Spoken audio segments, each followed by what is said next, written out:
I, 27F, have been with my boyfriend, 28M, J, for 5 years.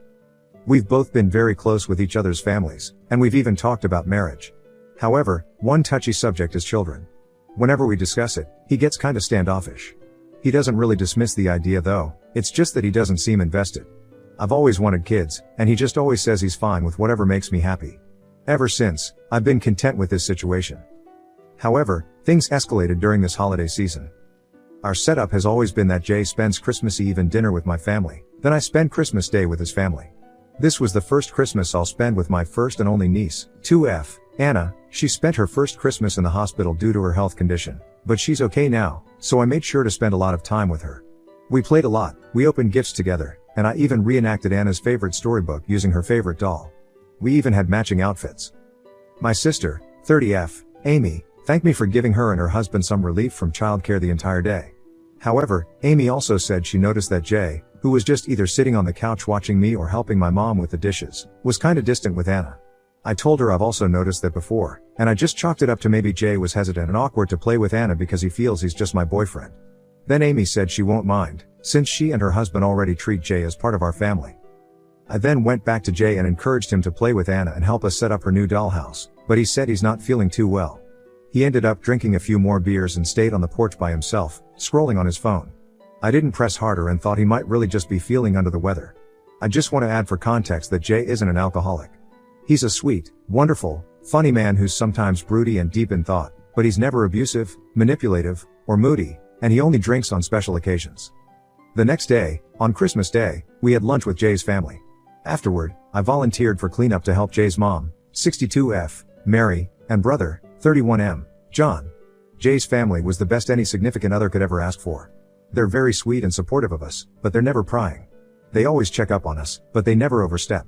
So, as we were cleaning up, Mary asked me how my sister's baby was. They helped with the bills when Anna was hospitalized last year. I told them that Anna's in great condition now, and that she already spent the Christmas at home. They were very delighted upon hearing this. Then, I shared with them the thing I noticed about Jay. Initially, I thought maybe Mary could just give me advice on how to approach the issue with Jay since he's clearly not the playing with kids kind of guy. But then John casually said something like, "Oh, because of Rosie," then Mary quickly shushed him. Rosie was the daughter of Jay and John's eldest sister, Beth, 35F. I never knew the actual details because everyone was very secretive about it, but all I knew was that Rosie passed away when she was just 3 years old and Beth and her husband moved away afterward. I never met them in person. So, later that night, when Mary, John, and the other family members got a bit more drunk and Jay was already sleeping in the bedroom, they told me the story. I didn't force them or anything. Apparently, Jay, being the youngest of the siblings, was really close with Rosie back then. Jay was just around 14 years old when Rosie was born, so he became the super fun uncle, like I am now with Anna. He was actually Rosie's best friend. Then, on summer of 2012, Jay was playing with Rosie outside. He was blowing bubbles and she was chasing and popping them, when a speeding car, driven by a woman who was distracted on her phone, skidded into the yard toward Rosie's direction. Jay reacted quickly and was able to reach and grab Rosie so the car actually hit him, but the impact of the crash caused Rosie's head to whiplash as Jay hugged her. Jay was in a coma for 3 days and had multiple severe injuries and internal bleeding, but Rosie didn't make it.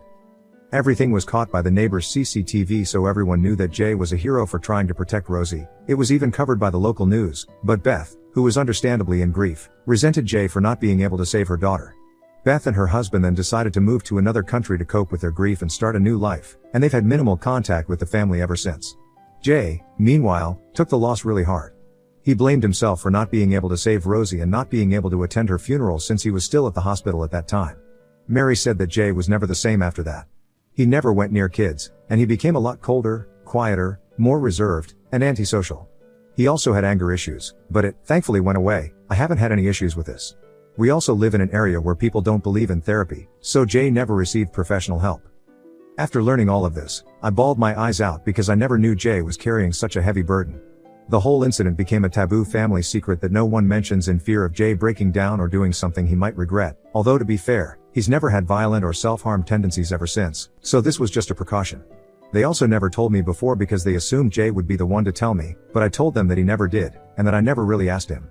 I then thanked everyone for letting me in on this, and I told them that I'd talk to Jay about it when the time is right. They understood, and they said I could just ring them up if I need help or support in any way. For now, I just want Jay to enjoy the holidays and his remaining vacation days from work. Now, I don't really know how to start with him. I know seeking professional help to process all the trauma and grief, even if it's been over a decade ago, would be the top priority, but I don't know how to bring it up to him. I don't even know when is the right time to bring it up. I just want him to know that I love him no matter what, and that I'll support him in every step toward his healing, especially if we're to form a family of our own. Comments where Op has replied. Loving life at Miaj, Jay is amazing, what a shame his sister blamed him, but I guess that's what grief does to you. I hope he gets the therapy he needs. Oop, from what I gathered from Jay's family, Beth never really voiced out that she blamed Jay for Rosie's passing. However, she became cold toward him to the point of almost ignoring him during family gatherings before they moved. Of course, everyone knew what it was all about. Cynically Sin, holy crap, I think we were all thinking that he had the worst intentions in the beginning. But that couldn't be more wrong. This man was a hero and unfortunately his family has turned it into a dirty secret. I feel for you both so much. I don't really have any advice. I just want you to know that you are both incredible people and I hope your love finds a way and you're able to raise a beautiful family together, if you choose. Oop, it's really sad how the family handled it, but I can't really blame them because I grew up in the same area. We live in a provincial, non-progressive city, and their family even lives in a more rural community where everyone knows everyone. If there's any scandal that potentially tarnishes the family name, it's swept under the rug. I guess the heroic part of the story is something the family could have been proud of, but the trauma, anger issues, lashing out, and antisocial behavior that Jay developed, as well as how Beth left the community afterward outweighed everything, so the entire thing just became the family's dirty secret. Fruitcake and Crumb, she died as he was hugging her, I can't imagine the grief he went through. Oop, that's also something bothering me a lot. Of course, I'm just assuming here, but knowing how much of an overthinker Jay is who hyperfixates on what ifs, I know he has replayed that moment in his head a million times, overanalyzing every little detail. One of the worst things he could possibly be thinking is that maybe he was the one who killed Rosie, because it was the whiplash and not the actual crash that impacted her the most. It's bad enough that he lost his niece and best friend, but for her to die in his arms and thinking that it was him who might have accidentally killed her instead of saving her is absolutely horrible. That's the what if I fear he's thinking the most. And just to be clear, no one actually blames him. Nah shame no lies, why are they so hard pressed on forcing him to interact with a child more than he wants to? Instead of letting him get comfortable in his own time, you're all forcing him to do it right now. I'm very uncomfortable with children but given time I'll come around, I just need to get over the anxiety and panic about hurting them by accident. If somebody in their family were this insistent I'd just be more uncomfortable. Oop, I don't think anyone is really forcing him though. In the 2 years we've welcomed Anna into this world, no one has forced Jay to interact with her just for the sake of it. I've been interacting with Anna every time our family gets together, and Jay has been distant but fine overall, and we just let him be because it was never an issue. We all just accepted that he wasn't comfortable around kids. Also, when I was encouraging him to interact more during Christmas Eve, it was more along the lines of hey, you know you're welcome to help us with this dollhouse, you know. I know you're judging my lack of craftsmanship here lol. Amy's intention of bringing this to my attention is just to make Jay feel more welcome in our family. Again, it was me who assumed that maybe Jay was just awkward with Anna because he might have felt like an outsider and he didn't want to overstep. My entire conversation with Amy was rooted more in including Jay in our family and making him feel comfortable enough. However, given everything I've learned, I'll make sure that everyone is more sensitive with this subject around him. Update 1, April 19, 2024. Hi, it's been a while since my first post. I have some major updates for anyone interested. You may check my profile for my previous post. Also, I took some time to organize my thoughts first to make sure I don't miss anything pertinent. It's kinda long as a lot have happened since, so I've divided this into sections to make it easier to follow. Quick recap. My boyfriend, Jay, and I have been together for 5 years. Throughout our relationship, I noticed that he's always distant with kids, including my niece, Anna. During Christmas, Jay's family revealed that it was because of an incident over a decade ago. Turns out, Jay was really close with his toddler niece, Rosie. One day, when they were playing outside, they were hit by a distracted driver. Jay tried to save Rosie. He sustained severe injuries, but Rosie still didn't make it.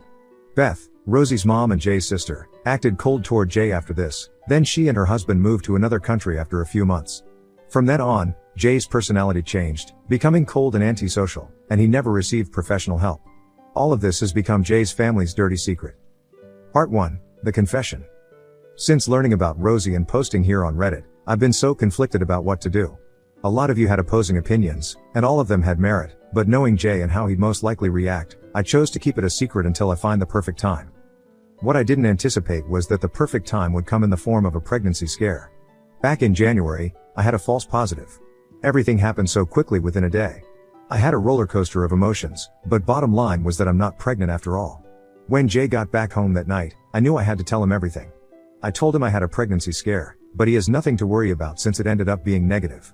At that moment, I saw all the blood drain from his face, and he became so pale that I was worried he was going to faint.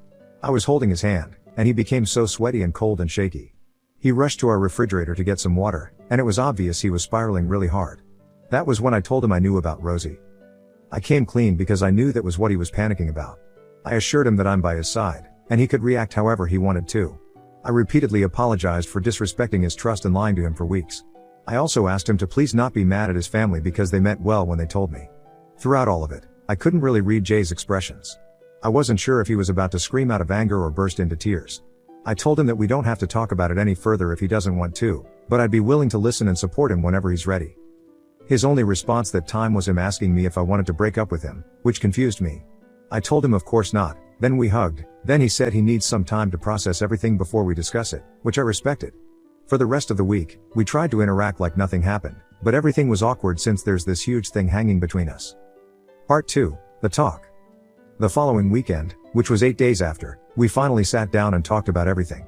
He started by apologizing for not telling me sooner, but he revealed that his last girlfriend dumped him after he told her about Rosie. He said he was so relieved after I reassured him that I wouldn't do that. He then told me that it was something that's been weighing him ever since, and he's confirmed that he never saw it or received professional help. However, he said he's very much open to doing that, but he didn't think he's ready yet. He also said he's afraid to go down that path because it might release some inner demons and drag me down with him. Another thing Jay told me was that ever since Rosie was born, he felt an instant and deep connection and a sense of responsibility for her, even when he was just a teenager that time. He said that having Rosie in his life made him realize how much he wanted to be a father when he's older. However, since the incident, he's afraid of messing things up again, so he never really considered having kids from then on despite really wanting to do so. I then reassured him that we're on the same page on this. Although I also want to have kids with him in the future, I don't want to force it on him when he's not yet ready. He also said that whenever he sees me with Anna, my niece, he gets kinda jealous because he wants to join us every time. However, he constantly reminds himself to keep his distance just to be safe. I told him he doesn't have to worry about that, and that he's more than welcome to join us if he wants to. I also told him that my sister and the rest of my family actually considers him a part of our family, just to reassure him more. Jay tried to lighten the mood by joking and saying now that I know everything about him and still didn't break up with him, I could finally expect a proposal anytime soon. We both had a good laugh, but we agreed to wait for his recovery first before getting engaged or discussing our future family. Part 3, Beth. During our discussion, Jay also had another heartbreaking revelation. He said that during the height of the pandemic, Beth's husband, Brian, reached out to him. Brian said that Beth had COVID and was confined in a hospital, and that he was already running low on funds due to bills and unemployment. He also said that Beth had been almost catatonic since Rosie's passing. She had been resistant to any outside and professional help, but she was institutionalized for about a year after a self-harming incident. For the past decade, she'd been cold, distant, and withdrawn from society. Apparently, the rest of Jay's family also knew about all this, but again, they just swept it under the rug. To be fair, they had been helping Brian by sending financial aid to support Beth, but their version of the story was that Beth had just gone low contact since they moved. Also, to be very clear, Jay said that Beth never blamed him for what happened to Rosie, although he initially felt that way when he was younger. It was more of their parents interpreting and spinning things a certain way to avoid tarnishing their family's reputation, but when Brian reached out to him directly years ago, he started to understand better. However, he still hasn't processed everything, and he still partly blames himself for the whole thing. Part 4, our current situation. For now, what we're exploring is couples therapy so we can discuss our mutual issues in a safe and pressure-free space, and hopefully, kind of ease him into the world of therapy.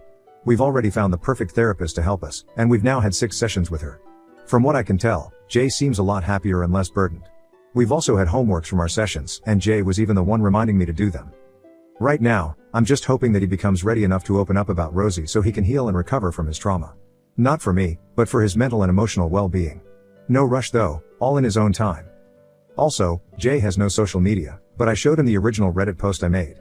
He spent like 3 hours reading through all the comments. It was the first time I saw him get teary-eyed because he never expected so many people giving him support and saying kind words to him. He was extremely overwhelmed by everyone's kindness, so we're both grateful to all of you for that. We also saw some TikTok and YouTube versions of the story, and you bet Jay browsed through all of them. He's still baffled why the TikTok versions have Minecraft or cooking videos in the background, but I just told him it's a trend, haha. So, there, if you've made it this far into our story, thank you for your time. I have a good feeling that Jay and I are going to be fine. We still have a lot of challenges ahead of us, but here's to hoping for the best.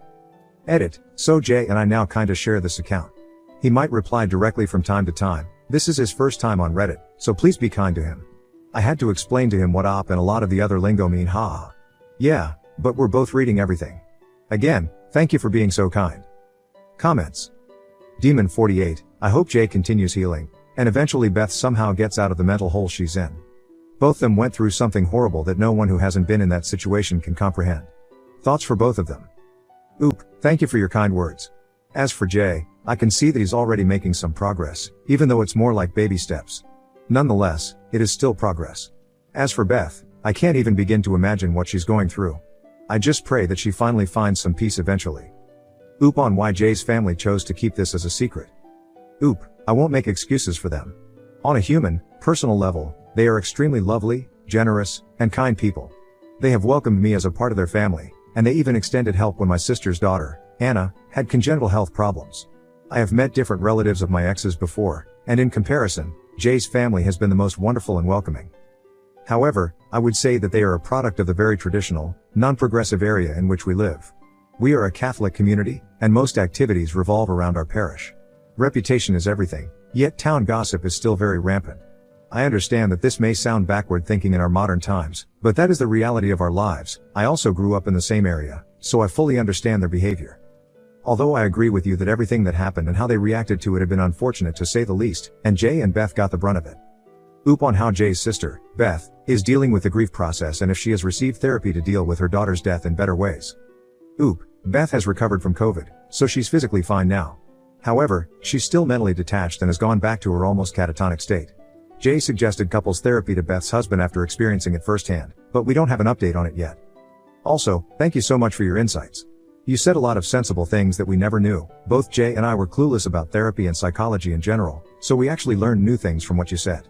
Jay says he appreciates you and is extremely grateful, and so am I.